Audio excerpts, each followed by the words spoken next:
Hi there, VC. I've really been enjoying Brian Rembryonic's robot series on EPs, and I thought I'd share my top 10 Australian underground rock EPs of the 80s. Let's go. Okay, first up is Exploding White Mice, a nest of vipers. Their name comes from a scene in rock and roll high school, and like the Ramones, they too are influenced by surf. On this EP, there's a cover of Pipeline, and it is heavily influenced by the Australian Detroit sound.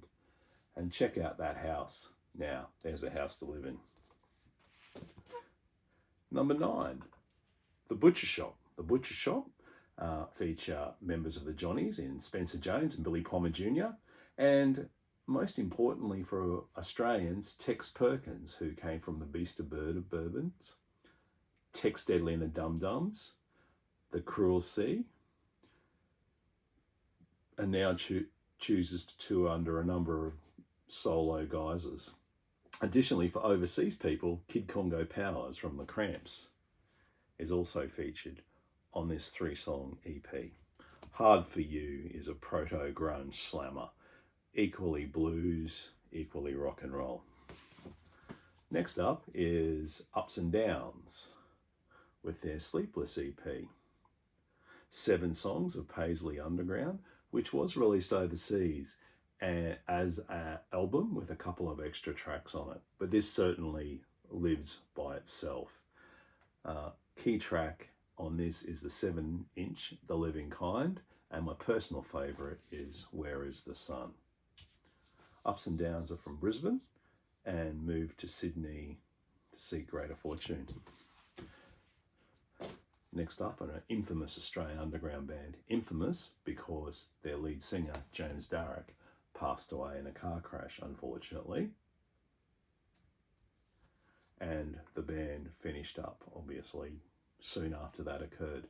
This contains Julie Loves Johnny, which is a 90-second classic that is all about searching through some people's record files. They went on to release a compilation album, and they have an early 7-inch single called Johnny and Dee Dee, which is deemed an Australian classic and obviously pays tribute to the Ramones. Next up, the Cosmic Psychos. If there's anything that sort of typifies Australia, is the 80s gun culture. Not that I support that, but certainly I support their Stooges-based sound. Custom Credit, Down on the Farm, Scary and Evil. These guys went on to be on Sub Pop and Amphetamine Reptile. Next up, we have the Triffids with their classic EP, Raining Pleasure. This actually broke the Triffids, and the Triffids are an alternative indie band. So if you like Americana, you'll definitely like the Triffids, but there's a real Australian bent to them. The key track here is Raining Pleasure, which actually is sung by their keyboard player, Jill Burt, not the usual lead singer and major songwriter, Dave McComb. This broke the Triffids into Australian broader consciousness. Next up is The Scientist. This heart doesn't run on blood. This heart doesn't run on love. This is the pre-grunge grunge.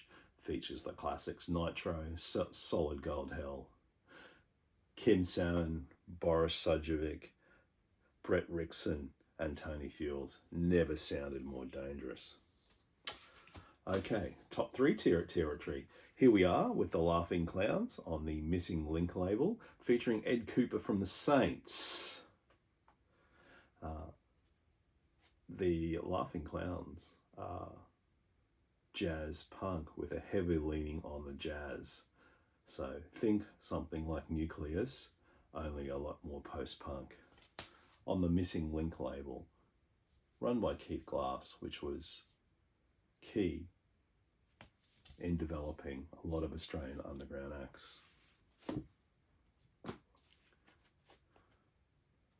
Detroit and the Radio Birdman god looms large in Australia, and also looms large over this band, Bored, who play some fantastic